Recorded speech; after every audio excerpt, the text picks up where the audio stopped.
자리에 섰을 때를 생각을 해봤어요. 그때보다 지금이 한 100배는 더 떨린 것 같습니다. 이루 말할 수 없는 감사와 이루 말할 수 없는 은혜를 경험한 이 자리, 정말로 하나님이 여기까지 인도해 주시고 하나님이 여기까지 만들어 주셨다라고 하는 이 가슴 벅찬 생각을 하니까 정말 처음 이 자리에 함께 예배 드렸던 그 순간보다 100배는 정말 떨리는 가슴으로 오늘 이 자리에 여러분들하고 함께 합니다. 2011년 12월 31일 송구 영신 예배를 시작으로 광주 소망교회와 함께 했습니다. 벌써 7년하고도 3개월 지났더라고요. 저희 아들들은 평생을 이 교회를 섬겼습니다. 다른 데 가본 적이 없어. 평생을 광주 소망교회하고 함께 했더라고요. 광주 소망교회에서의 모든 사역을 돌아보니까 첫째도 감사, 둘째도 감사, 셋째도 감사, 넷째도 감사, 다섯째도 감사, 여섯째도 감사, 일곱째도 감사, 여덟째도 감사, 아홉째도 감사, 열째도 감사. 처음부터 끝까지의 모든 순간이 감사였습니다. 지금 이 자리에 서 있는 자체도 정말 감사함으로 하나님 앞에 서 있는다라고 감히 여러분들에게 고백할 수 있습니다. 사실 지난 7년 3개월 동안에 제 힘으로 할 수 있는 것 아무것도 없었습니다. 지혜도 능력도 모자란 저는 사실 겉은 이렇게 멀쩡해 보이지만 육체마저 부실해서 지난 한 해 동안은 거의 사역에 전념하지도 못했습니다. 그런 저를 배려해 주시고 사랑해 주시고 부족한 저를 위해 기도해 주신 광주 소망교회의 사랑이 없었다면 어쩌면 이 자리에 설 수 없었을지도 모르겠습니다. 정말 얼마나 감사한지 모르겠습니다. 특별히 저희 사랑하는 최정원 담임 목사님께서 저에게 보내주셨던 사랑은 정말 평생을 다 갚아도 갚지 못할 귀한 사랑입니다. 매 순간마다, 매 고비 때마다 함께 아파해 주시고 함께 격려해 주시고 함께 위로해 주시고 함께 할 수 있는 역할을 부어주시고 같이 일어나서 새 힘을 얻을 수 있는 모습으로 저에게 다가오셨습니다. 정말 다시 한번 진심으로 감사드립니다, 목사님. 부족한 제 책이 나왔을 때 담임 목사님께서 페이스북에 이런 메시지를 남겨주셨어요. 여기 암이라고 쓰고 알무로 읽는 사람이 있습니다. 자신이 암 환자가 될 것이라는 상상도 해본 적이 없는 목사님이 어느 날 직장암 3기 진단을 받고 28번의 방사선 치료와 경구 항암제 복용 그리고 수술과 8차례를 통한 항암 치료를 통해서 온몸으로 암과 함께 지내온 시간들을 은혜로 써내려간 채 그는 암 앞에서도 이제 역전되리라를 외치는 사람입니다. 그는 찾아온 암을 딛고서 지난 2월 14일 장신대에서 박사학위를 취득한 사람입니다. 그는 광주 소망교회 부목사입니다. 그는 김홍교입니다. 그를 향한 하나님의 은혜를 찬양합니다. 이 글을 읽을 때마다 정말 눈물이 나고 가슴이 먹먹해지고 내가 뭐라고 이렇게까지 사랑해 주시나, 내가 뭐라고 이렇게까지 함께 해 주시나 생각하면 정말 사랑하는 담임 목사님의 그 사랑을 잊을 수가 없습니다. 댓글 중에 그런 댓글이 있더라고요.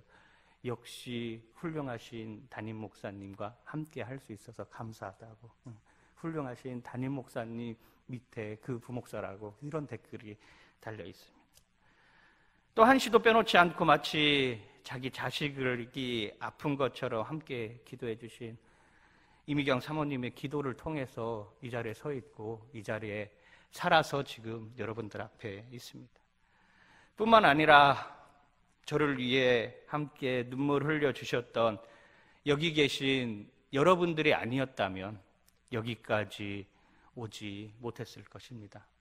다시 한번 여러분들의 눈물의 기도 진심으로 감사드리고 또 감사드립니다.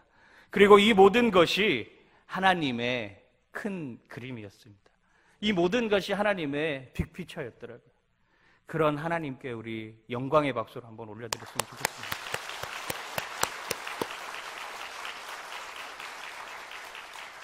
하나님 감사합니다. 정말 주님이 하셨습니다. 오늘 본문은 사도행전의 마지막에 대단원을 내리는 부분입니다. 복음은 바울을 통해서 세계 중심지인 로마에서 온 세상으로 퍼져 나가고 있습니다. 여러분도 아시다시피 사도 바울의 삶 자체가 정말 너무나도 파란만장한 삶의 여정이었습니다. 성경에 바울이 처음 등장한 곳이 여러분 혹시 어딘지 아십니까? 사울이라고 하는 이름으로 등장을 합니다. 스데반의 순교 현장에서였습니다. 증인들은 바울의 발 앞에 옷을 벗어 놓았습니다. 바울은 스데반이 죽는 것이 당연하다고 여겼고 자신도 그리스도인들을 잡아들이기 위해서 살기가 가득한 눈으로 그들을 쫓기 시작합니다. 사도행전 8장 3절에 보면 이렇게 표현을 하고 있습니다. 같이 한번 읽어보도록 하겠습니다. 시작. 사울이 교회를 잡멸할새 각 집에 들어가 남녀를 끌어다가 옥에 넘기니라. 잡멸하다, 일망타진하다.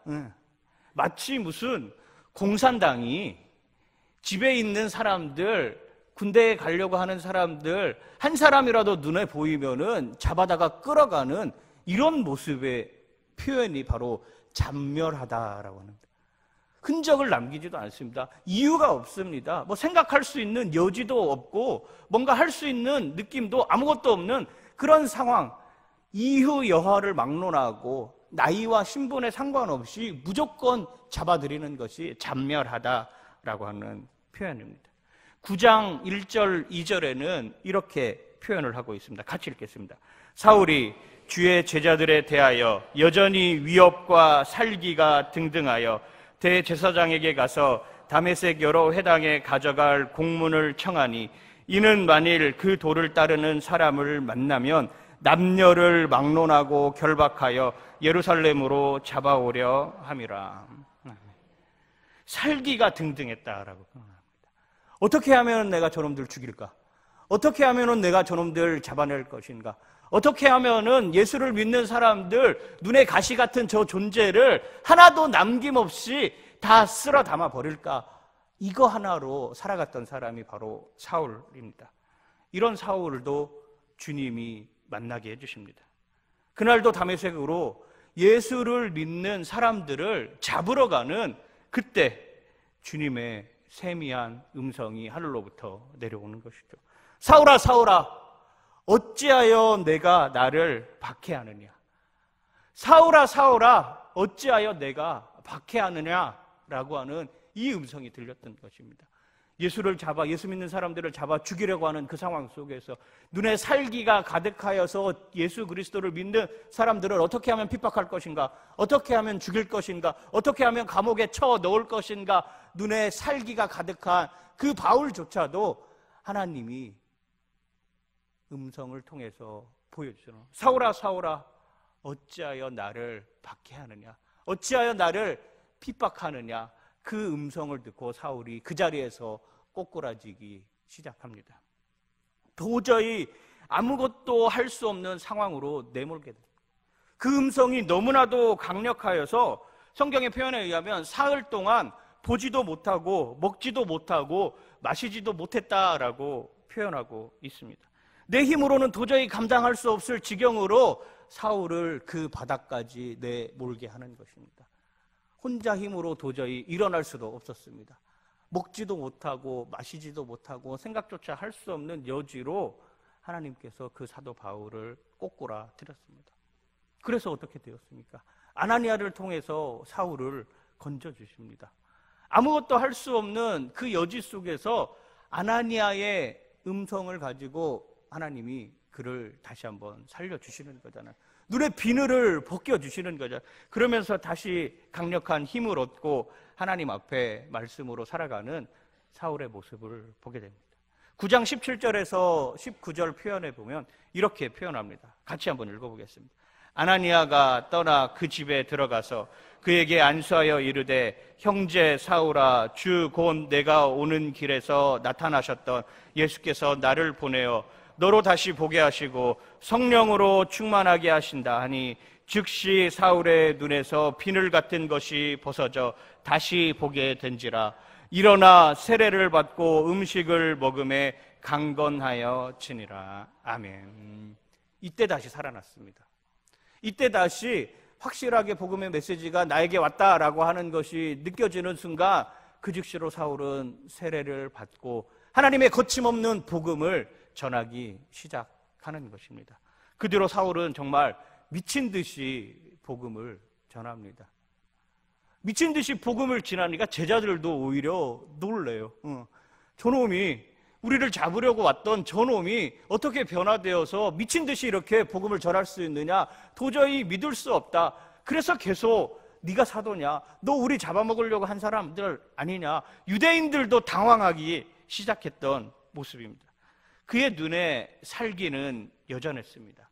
전에는 사람 죽이는 살기로 가득했는데 이제는 복음 전하는 살기로 사도 바울의 눈이 바뀐 것입니다. 눈의 비늘이 벗겨져서 완전히 뒤집어진 모습으로 다시 한번 사도 바울의 삶은 하나님 품으로 달려가는 것입니다. 마치 조폭에 못 당했던 분이 목사가 되어서 조폭처럼 전도하는 이런 모습으로, 마치 평생의 삶 동안에 군인으로 삶을 살았는데 그 군인이 목사가 되어서 정말 군인처럼 전도하는 그런 모습으로 사도 바울이 완전히 바뀌었던 것이죠. 제가 학교 앞 전도를 하면서 정말 한 초등학생이 이런 당당함을 가지고 있는 학생을 한번 만났습니다. 너 교회 다니니? 이렇게 물어보니까 그 친구가 정말 거침없이 담대하게 마치 눈에 사도 바울이 복음을 전했던 그 살기를 가지고 전하는 것처럼 저에게 이렇게 이야기를 하더라고요. 당연히 하나님 믿죠. 예수님이 우리 구원해 주셨잖아요. 당연한 거 아니에요. 아저씨, 그것도 몰라요. 저에게 이렇게 이야기를 하더라니까요. 너 교회 다니니? 당연히 하나님 믿죠. 예수님이 우리 구원해 주셨잖아요. 당연한 거 아니에요. 제가 교육부서에서 아이들하고 예배 드릴 때 지금도 이 아이들을 매주마다 이야기를 합니다. 너 교회 다니니? 그러면 우리 아이들이 정말로 그 또랑또랑한 눈망울로 똑같이 대답을 합니다. 당연히 하나님 믿죠. 예수님이 우리 구원해 주셨잖아요. 사실 우리가 신앙생활 하면서도 이거면 충분한 것 아니겠습니까? 제가 한번 여러분들에게 물어보겠습니다. 여러분들이 여러분들의 입을 열어서 한번 대답해 주시길 바랍니다. 너 교회 다니니?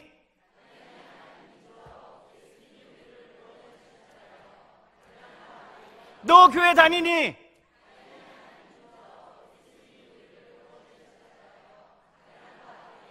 너 교회 다니니?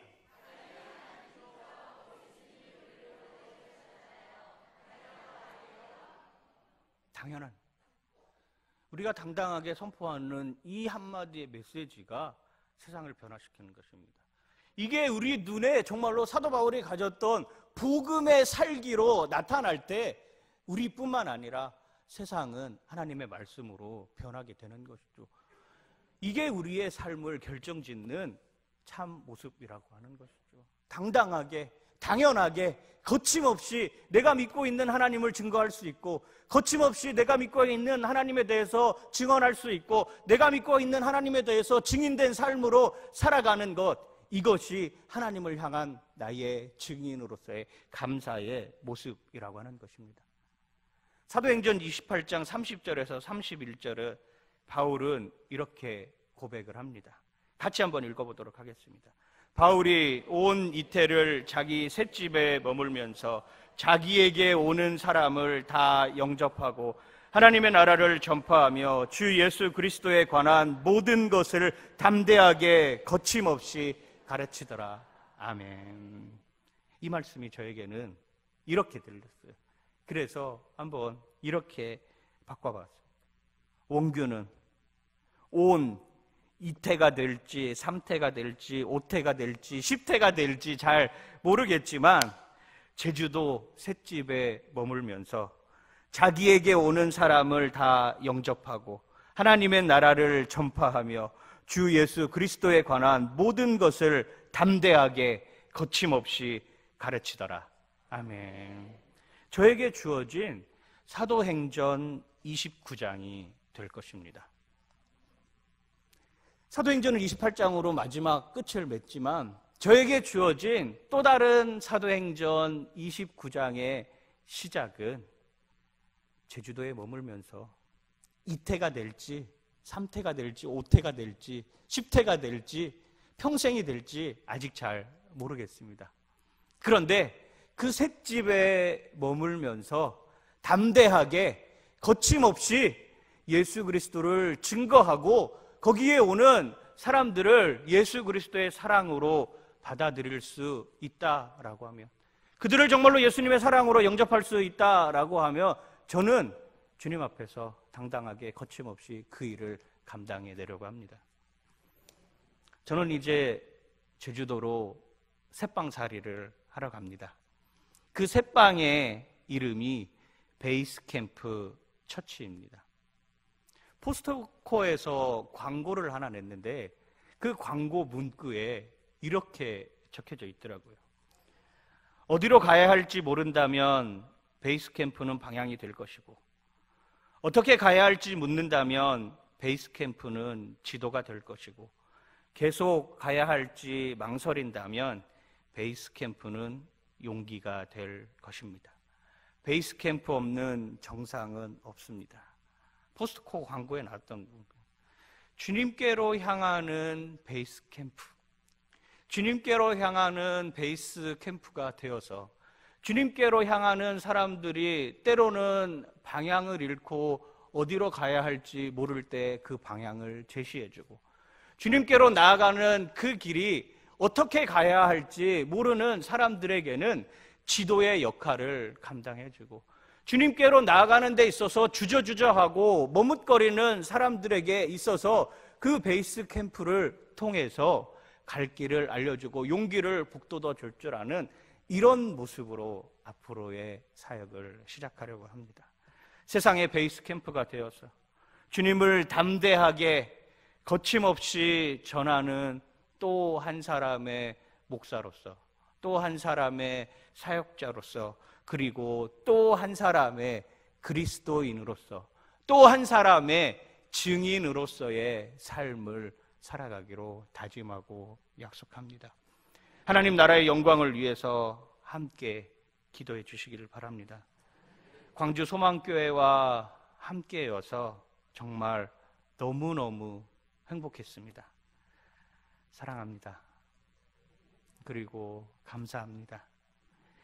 하나님의 거침없는 복음과 사랑이 늘 충만하시기를 간절히 축원합니다.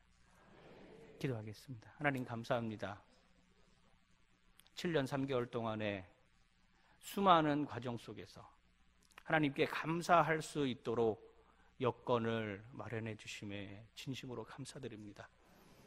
하나님, 이곳을 통하여서 수많은 사람들과 이곳을 통하여서 수많은 영혼들과 함께 하였습니다. 하나님, 그 영혼들의 삶 가운데 거침없이 예수 그리스도가 담대히 증거되는 삶으로 살게 하여 주시옵소서. 하나님, 광주 소망교회를 통하여서 역사하시는 그 하나님, 앞으로의 모든 삶 가운데서도 주님이 인도하여 주시고 하나님의 선하시고 기뻐하시고 온전하신 뜻이 충만하게 하여 주시옵소서. 사도 바울이 사도행전 28장을 통하여서 마지막으로 고백하였던 것처럼 담대하게 거침없이 예수 그리스도를 증거하며 살아가는 증인의 삶으로 삶아 주시옵소서. 하나님, 또 앞으로 새로운 비전과 사역의 길을 열어주셔서 너무나도 감사합니다. 하나님, 도전할 수 있게 하시고 거기에 비전을 세우고 열정을 품을 수 있도록 하나님 지혜도 허락하여 주시고 능력도 덧입혀 주시옵소서. 감사하고 감사하고 감사하고 또 감사드립니다. 예수님 이름으로 기도드립니다. 아멘.